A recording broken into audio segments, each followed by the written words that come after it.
Programme کل تک میں آپ کو خوش آمدید کہتے ہیں ناظرین۔ جاوید چودھری صاحب نجی مصروفیت کی وجہ سے یہ پروگرام نہیں کر پا رہے ہیں اور ان کی عدم موجودگی میں اس پروگرام کی ذمہ داری مجھ پر ہے۔ میں اسد اللہ خان ہوں۔ ناظرین، حکومت میں آنے سے پہلے اور حکومت میں آنے کے بعد پاکستان کے وزیراعظم یا محمد نواز شریف نے بارہا اس بات کا اظہار کیا کہ وہ اپنے ہمسایہ ملک بھارت کے ساتھ خوشگوار تعلقات کے خواہاں ہیں، اور پچھلی مرتبہ جب ان کو حکومت ملی تھی تو اس وقت بھی انہوں نے اس پر عملی اقدامات اٹھائے تھے، بھارتی وزیراعظم کو پاکستان بلایا، اچھی بات ہے، اس کو اپریشیٹ بھی کیا کہ ہمسایوں کے ساتھ اچھے تعلقات رہنے چاہیے۔ لیکن دوسری طرف سے جو رویہ مسلسل سامنے آ رہا ہے بھارت کی جانب سے، خاص طور پر حال ہی میں جب یہ اعتراف سامنے آیا ہے ایک بھارتی آفیسر کا کہ ممبئی اور پارلیمنٹ پر حملے بھارتی حکومت نے خود کرائے، اور اس سے پہلے جو عشرت جہاں کیس جو چل رہا ہے اس کی تفتیش ہو رہی ہے، اس میں بھی یہ بات سامنے ہے کہ جن 4 افراد کو 2004 میں ایک لڑکی سمیت قتل کر دیا گیا تھا، اس کی جب سپریم کورٹ میں تحقیقات ہوئی تو اس میں بھی پتا چلا جن کو یہ کہہ کر مار دیا گیا تھا کہ جماعت الدعوہ لشکر طیبہ جس کا نام تھا اس کے لوگ ہیں اور یہ یہاں پر نریندر مودی کو قتل کرنے کے آئے ہیں، تو اس میں بھی سپریم کورٹ نے بعد میں تفتیش کے بعد اس بات کا اظہار کیا کہ یہ غلط انکاؤنٹر تھا اور یہ لوگ ان کا پاکستان سے کوئی تعلق نہیں تھا۔ بارہا واقعات میرے پاس ایک طویل فہرست ہے جو آپ جانتے ہیں، جس کو دہرانے کی ضرورت نہیں ہے کہ کہاں کہاں پر دہشت گردی بھارت میں ہوئی اور پاکستان کا نام لگایا گیا، پاکستانی تنظیموں کا نام لگایا گیا، لیکن بعد میں تحقیقات میں بات ثابت ہوئی کہ خود بھارتی ہی اس میں ملوث ہیں۔ اب میرا سوال اس حوالے سے یہ ہے کہ اس انکشاف کے جو حال ہی میں سامنے آیا ہے، اس کے بعد بھارتی حکومت کو اور بھارتی میڈیا کو تو سانپ سونگ ہی گیا ہے، لیکن ہماری حکومت کو کیا ہو گیا ہے کہ اس کے بعد کوئی بھی بیان ابھی تک سامنے نہیں آیا ہے، اور بھارت کی پاکستان میں ہونے والی دہشت گردی میں جو بار بار ثبوت سامنے آتے ہیں، خاص طور پر بلوچستان کے حوالے سے، اس میں ہماری حکومت کا کوئی واضح موقف سامنے کیوں نہیں آتا ہے؟ یہی وہ سوال ہے جو میں اپنے مہمانوں کے سامنے رکھوں گا۔ بہت خاص پینل ہے آج ہمارے ساتھ، میں تعارف کراتا ہوں۔ زید حامد صاحب یہاں پر موجود ہیں، دفاعی تجزیہ کار ہیں، میں پروگرام میں سر آپ کو ویلکم کرتا ہوں۔ ایئر مارشل ریٹائرڈ شاہد لطیف صاحب تشریف رکھتے ہیں، آپ بھی دفاعی تجزیہ کار ہیں، اس موضوع پر ہم سے گفتگو کریں گے، اور خاص طور پر بامبے اٹیکس کے بعد جس شخصیت کو مرکزی ملزم نہیں مرکزی مجرم قرار دیا گیا بھارت کی جانب سے اور آج تک ان کی حوالگی کا مطالبہ کیا جا رہا ہے، حافظ سعید صاحب جماعت الدعوہ کے امیر ہیں، وہ میرے ساتھ موجود ہیں۔ حافظ سعید صاحب، آپ کو بھی پروگرام میں ویلکم کرتا ہوں۔ اس سے پہلے کہ میں آپ سے گفتگو شروع کروں، ایک چھوٹا سا کلپ میں آپ کو سنوانا چاہوں گا، ٹیلی فون پر ہیں، سن سکتے ہیں، باقی لوگ دیکھ سکتے ہیں۔ نواز شریف صاحب نے بامبے اٹیک کے بعد جو کہا، اس وقت وہ ایک بڑے لیڈر تھے، آج وزیر اعظم ہیں پاکستان کے، انہوں نے جو کہا وہ سنیے اور پھر اس پر گفتگو شروع کرتے ہیں۔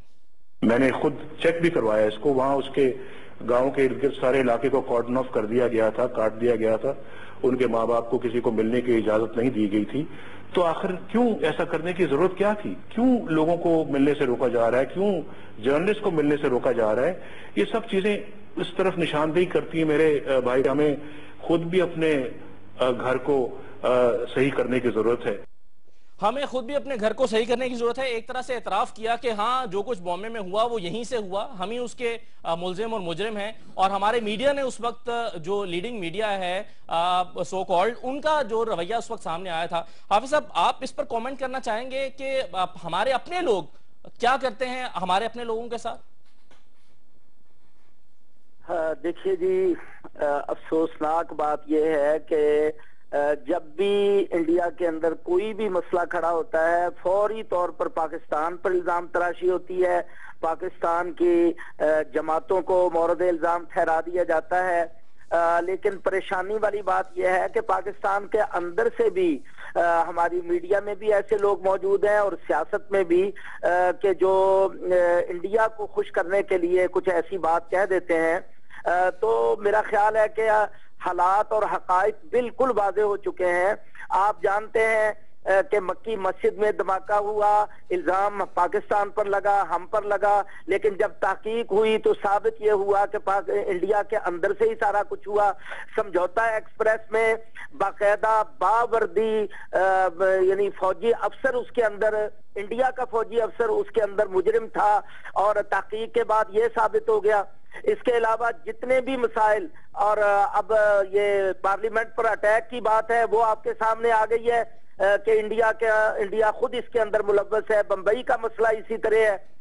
تو میرا خیال ہے کہ سب سے پہلے ہمیں چاہیے کہ ہم پاکستان کی وفاداری کو بنیاد بنائیں. یہی ہماری سیاست ہونی چاہیے اور یہی ہمارے موقف ہونے چاہیے, اور اس کے ساتھ ہر خبر کی تحقیق ضروری ہے.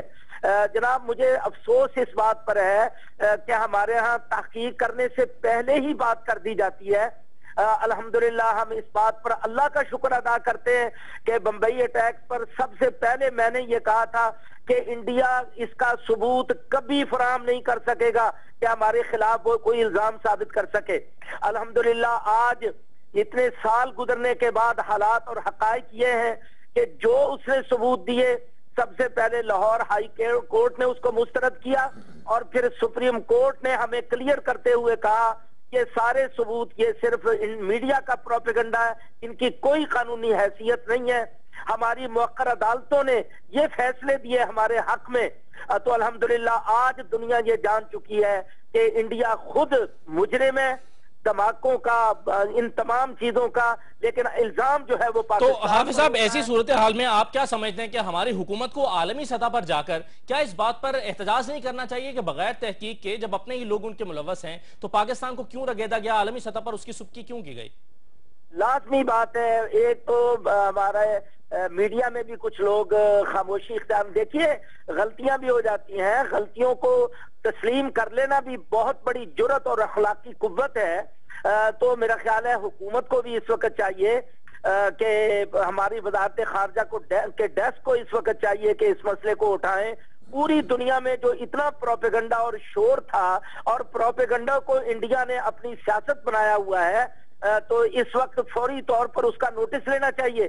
مسائل جناب اتنے گمبھیر ہیں کہ اس کے اوپر کھل کر بات ہونی چاہیے. اچھا حافظ صاحب, ایک ویڈیو جو انڈین میڈیا نے بھی دکھائی, یہاں سوشل میڈیا پہ بھی چل رہی ہے, میڈیا پہ بھی چلی, کہ جس میں ایک اجمل قصاب نامی شخص سے تفتیش کی جا رہی ہے. اسے پوچھا جا رہا ہے, وہ بیڈ پر لیٹا ہوا ہے کسی ہاسپٹل میں شاید, اور وہ یہ کہہ رہا ہے کہ جو ہے بھگوان مجھے معاف نہیں کرے گا, جس کو اجمل قصاب ظاہر کیا گیا. آپ کی کیا انڈرسٹینڈنگ ہے, وہ کون شخص ہے؟ بھائی جان اس کے متعدد بیانات خود انڈیا کے اپنے میڈیا میں چل چکے ہیں. ایک کردار جو ہے نا جی انہوں نے پروپیگنڈے کے لیے منتخب کیا, اور جناب اس کے حوالے سے سب کچھ کیا. میں اس میں بنیادی بات آپ سے عرض کرتا ہوں کہ پاکستان سے ایک کمیشن یہاں وکلاء پر مشتمل, سینئر وکلاء پر مشتمل انڈیا بھیجا گیا.